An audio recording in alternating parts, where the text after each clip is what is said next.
Hello বন্ধুরা, welcome to YouTube channel.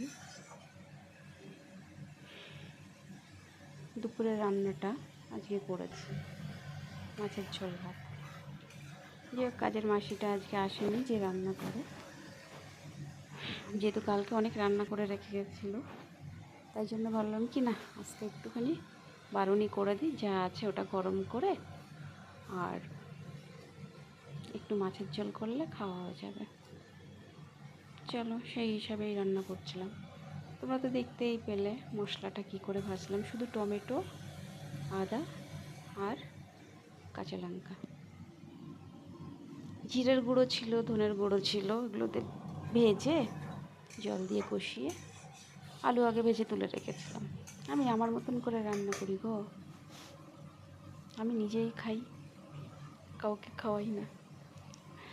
নিজে রান্না করে নিজেই খাই, কি করব বলো। যাক রান্না করছিলাম। মাছে কি ছিল, রুই কাতলা ইলিশ কিছুই ছিল না, ছিল হচ্ছে একে বলে রূপচাঁদা মাছ। তোমরা কি কেউ চেনো রূপচাঁদা মাছ কাকে বলে?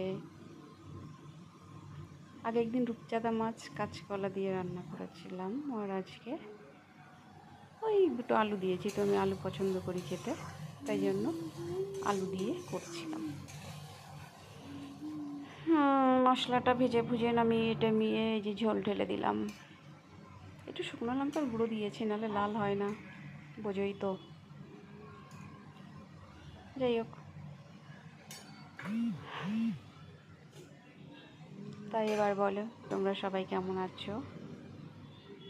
বড় ভিডিও বানানো ঠিক হয় না, কারণ সময় হয় না বড় ভিডিও বানানো, তাই আমি শর্ট ভিডিওগুলোই করি। কিন্তু তোমরা আমাকে কমেন্টস করো, ফলো বেশি করো, কমেন্টস কম করছো দেখছি।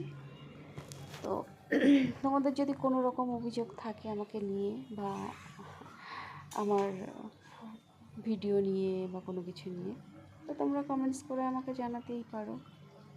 দিদি, বোন, মাসি, পিসি, কাকিমা, যেই যাই বলো না কেন, সে বলে আমাকে কমেন্টস করতেই পারো। যদি তোমাদের কোনো কিছুতে খারাপ লেগে থাকে বা ভালো লেগে থাকে, জানালে আমি খুশি হব, আমার ভালো লাগবে যে না এত লোকে আমাকে ফলো করে, তো তারা আমাকে কমেন্টস করেছে।